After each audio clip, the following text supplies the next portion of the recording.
Hello po sa inyong lahat mga ka-crypto. Ako po si Pinoy Crypto Trader at sa video na ito ay atin pong pag-uusapan ang tungkol sa balitang ito kung saan ay ayan. Here are the 20 key reasons to be bullish on XRP. Ayan, ito raw po yung 20 na mga dahilan kung bakit tayo ay bullish kay XRP. Ayan, or kung pag sinabi po nating tayo ay bullish, tayo ay naniniwala bilang isang investor na si XRP ay aangat. Ayan, ito ay magkakaroon ng price surge or tataas ang kanyang presyo at syempre bilang isang investor, bilang mga investor ay kikita tayo rito. Kaya yan po ang ating pag-uusapan sa video na ito. Pero bago po tayo magpatuloy ay nais ko po munang bigyang linaw ang aking disclaimer kung saan ang nilalaman po ng video na ito ay hindi po ito isang financial advice. For education and information purposes lamang po ang layunin nito. Maliban po dito ay nais ko na rin pong magbigay babala na wala pong kahit anumang group chat ang Pinoy Crypto Trader. Yan ang sabi rito ay Crypto Asset Guy, a popular influencer in the digital currency ecosystem, has revealed 20 reasons he's all sold out on XRP. Yan, si Crypto Asset Guy po ang naglabas ng yan, mga tatlong dahilan, mga 20 or 20 na dahilan kung bakit siya ay napaka-bullish kay XRP. Yan, one of the reasons he said that XRP doubles as the only digital asset in the US with legal clarity, which has been officially declared not a security. Ayan, ayan po talaga ang maganda po talaga ang kinalabasan. Yan sa nagaganap na kaso dito kay XRP at saka SEC sapagkat panig po or pumanig po ang korte kay Ripple.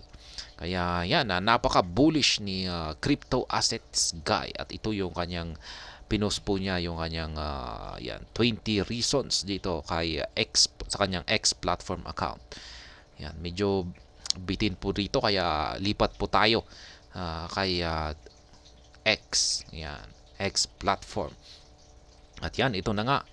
Number 1, only digital assets in the US with legal clarity. Yan, ang tanging nag-iisa na digital assets sa bansang US na may legal clarity. Yan, ibig sabihin ay isa po siya sa mga safe na token. Yan, sa bansang US kasi meron na siyang legal clarity at hindi na ito yan, parang number 2, only digital asset officially declared not a security. Yan, ang tanging nag-iisa na digital asset or cryptocurrency na hindi security. Kasi yan naman po ang dahilan kung bakit ang SEC ay hinahabol lahat ng mga cryptocurrency. Yan, dahil sinasabi nilang lahat ng mga cryptocurrency maliban kay Bitcoin ay mga securities.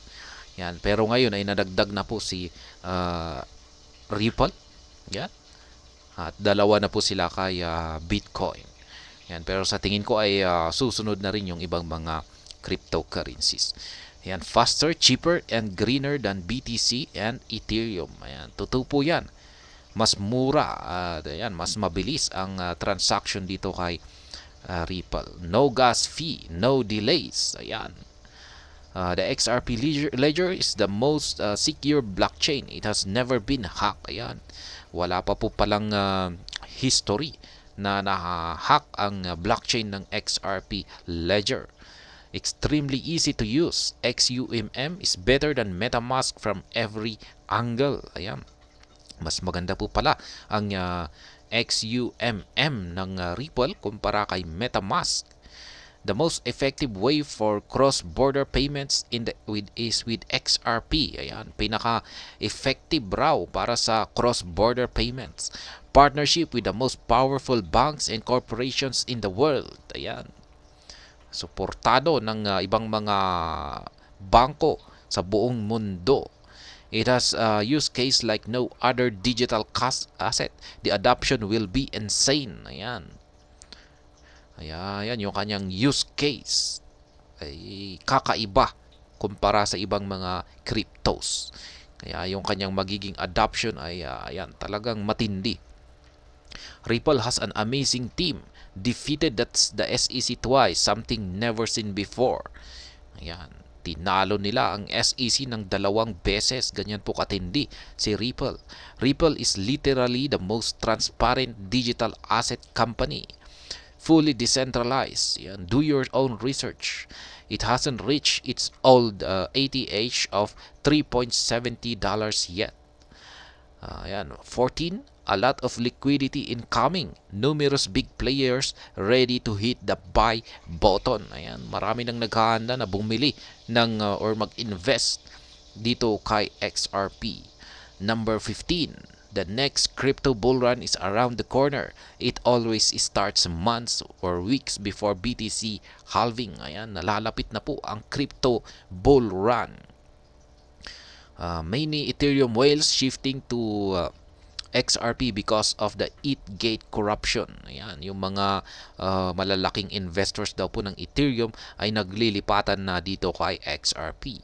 Number 17, the stock market is going down because of too many world conflicts. Masses moving from stocks to crypto. Ayan. Ngayon ay ang dami ng kaguluhan sa buong mundo. Yan, alam po natin na may nagaganap na mga conflicts, mga giyera na dyan. Ay yan po ay hindi maganda sa economy ng ng buong bansa, ng buong mundo. Ayan.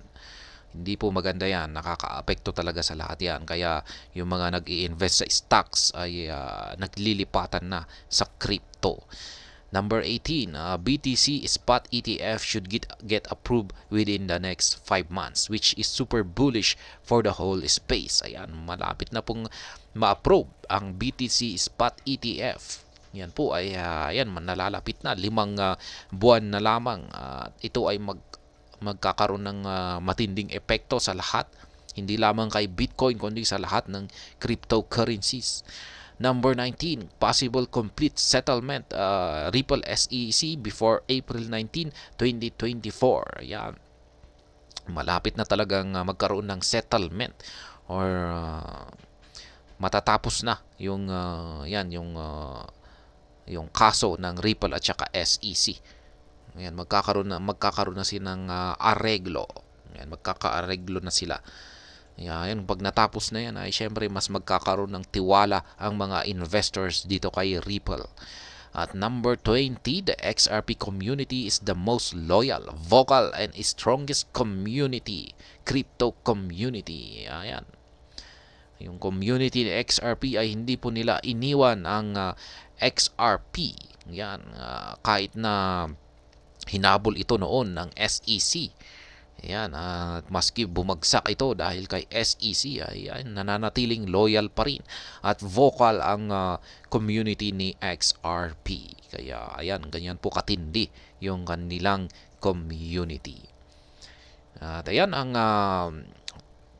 20 dahilan kung bakit bullish si crypto assets. At masasabi ko na ayan, talagang may point naman po siya talaga dito. Ayan, nagpapakita lamang na talagang dumarami na ang mga nag-i-invest dito kay XRP or Ripple. At ayan, hanggang dito na lamang po tayo sa video na ito. Sana po ay inyong nagustuhan ang aking paliwanag dito. Kung inyo po itong nagustuhan ay pag-click lamang po ang like button nito para naman po sa mga bago lamang dito, kayo po ay aking inaanyayahan para mag-subscribe. Pag-click na rin po ang bell icon nito dahil ito po ang siyang magsisilbing notification nito sa mga bago kong videos na akin pong ina-upload sa aking YouTube channel na ito.